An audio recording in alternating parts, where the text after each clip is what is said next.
நம்ம நேரம் கொண்டு போய் ஒரு பிளான் போட்டு விடுறோம் பிளான் தானே. இதுக்கப்புறம் டூ வே வால்வ் வந்து ஒன்று கொண்டு செட் பண்ணோம். இது என்ன உள்ளது அப்படின்னு தெரியாது சரியா. அதுக்கு தான் இங்கே ஒரு இண்டிகேஷன் கொடுத்துருக்கோம் ரவுண்டு. அப்போ நம்ம அதை பற்றி கூடுதல் போகணும்னு இல்லை. ஆனால் மூணாவது ஐட்டம் பார்த்தீங்கன்னா என்ன எஸ்டில் சும்மா பாரு என்ன இருந்தால் இருக்கும் என்னென்ன பண்ணுறது. உங்கள் புக்கில் எழுதிக்கிற வாய்ப்பு குறவுன்னு நினைக்கிறேன். என்னாலும் வரைச்சு கொண்டோம்னா அதை நோட் பண்ணிடுங்க. இது ஏன் இது எஸ் இது இ.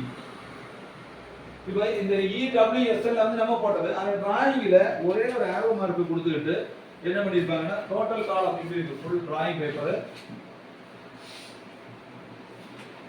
இதுல என்ன பண்ணிருப்பாங்கன்னா இந்த பக்கம் ஒரு ஆரோ மார்க் கொடுத்து இதை ஒரு பாக்ஸ் குள்ள ஆக்கி வச்சிருப்பாங்க. இருக்கா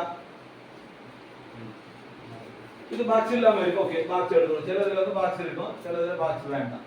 இது பாக்ஸ் இல்லாது இவ்வளவுதான் கொடுக்குது. இதுக்கு மீனிங் என்னன்னா இந்த எண் வந்து நார்த்தை குறிக்கக்கூடிய எழுதிக்க நார்த். அப்போ நமக்கு எஸ் என்னது சவுத், இ வந்து ஈஸ்ட், டபிள்யூ வந்து வெஸ்ட். அப்ப நார்த் சவுத் ஈஸ்ட் வெஸ்ட் இந்த நாலு திசை வந்து குறிக்கக்கூடியதான் இந்த ஆரம்பம். இது சிம்பிளா சும்மா போட்டுக்கிறது இல்லை. ஒரு அம்புக்குறி போட்டு இருக்காங்க. இதை நம்ம பார்க்க கூடாது. இப்ப இதை மறைச்சு வச்சுட்டு பார்த்தா எனக்கே இந்த டைரக்ஷன் சொல்லி தெரியாது. ஈவன் இது வரைச்சு கேட்டாரு எங்க ஏன்னா இது எந்த பக்கத்தும் போகலாம். இப்படிதான் இருக்கு. நார்த்துக்கு எடுக்கலாம், சவுத்துக்கு எடுக்கலாம், ஈஸ்ட்டுக்கு எடுக்கலாம். எந்த இடம் இல்லைன்னா அவன் சொல்லியதான் கணக்கு சரியா.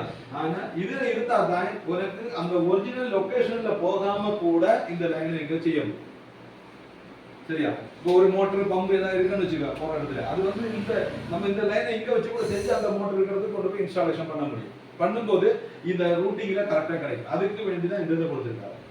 அப்ப அந்த ஆரோ மார்க் கண்டிப்பா என்ன செய்யணும் ஃபாலோ பண்ணணும். இந்த ஆரோ மார்க்குக்கு பேரலா எதெல்லாம் போதோ அது எல்லாமே உங்களுக்கு நார்த் சவுத் மாதிரி. இப்போ இது மாதிரிதான் நல்லது. இது வேண்டிதான் கொடுக்குது. இப்ப இதுக்கு நேரே வர்றது வந்து நார்த் எஸ் சவுத், இது டவுன், இது திரும்ப வந்து ஈஸ்ட்டுக்கு போகுது, தென் டவுன். இப்போ இதுதான் நம்ம டைரக்ஷன் பார்க்க. டைரக்ஷன் யாருக்குன்னு சொல்லி தந்துருக்கீங்க அப்படிதானே பாப்பி இல்ல. அதுக்கு டவுட் உண்டா உங்க இந்த இருக்கும் டவுட் உண்டான்னு சொல்லணும். டைரக்ஷனுக்கு டவுட் உண்டா இல்லை அப்படின்னா இது வளைக்க படிக்க முடியாது. அந்த டைரக்ஷன் டவுட் வச்சுட்டு நம்ம எழுத முடியாது. டைரக்டா போய் டெம்ப்ளேட் வளைக்க முடியாது. அப்போ ரூட்டிங் தெரிஞ்சாதான் நமக்கு எழுத முடியும், வளைக்க முடியும். அதனால இது வந்து இப்போ நார்த் சவுத் ஈஸ்ட் வெஸ்ட் அப் டவுனுக்கு இதெல்லாம் போயாச்சு. ஓகே இதை வந்து கம்பி வளைக்கிறது தான் வேலை. இது வந்து டெம்ப்ளேட் ஒரு இன்டர்வியூல கேட்பாங்க.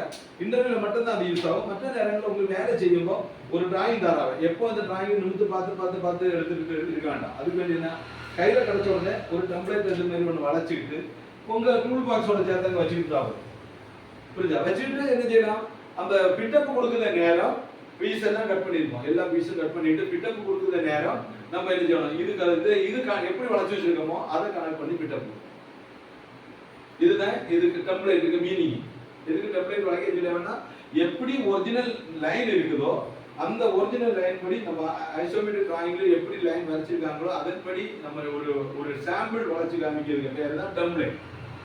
How to make the template ன்னு ஃபர்ஸ்ட் क्वेश्चन அதாவது சரியா. அதுல வந்து மெயினா வரக்கூடியனா as per the isometric drawing பிரகாரம் நம்ம ஒரு டெம்ப்ளேட் ஒரு டெமி ஒரு வளைச்சு காமிக்கிறது பேர் தான் டெம்ப்ளேட். ஓகே அப்ப அந்த டெம்ப்ளேட் படி வளைக்கணும்னா நம்ம இப்போ இங்க வந்து என்ன செய்திருக்கு நார்மலி நமக்கு ஒரு டிசைன் ஜூலியர் வந்து ஸ்ட்ரைட்டா இருக்கும். இப்படிதானே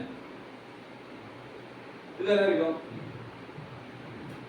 நம்ம படிச்சதானாலும் மற்ற மாதிரி இப்போ பார்க்கக்கூடியதாலும் ஒரு பிளான் வரைச்சதாலும் இப்படிதான் கொடுத்துருப்பான். இதுதான் உங்களுக்கு டைரக்ஷன் ஓரியன்டேஷன். இல்லைன்னா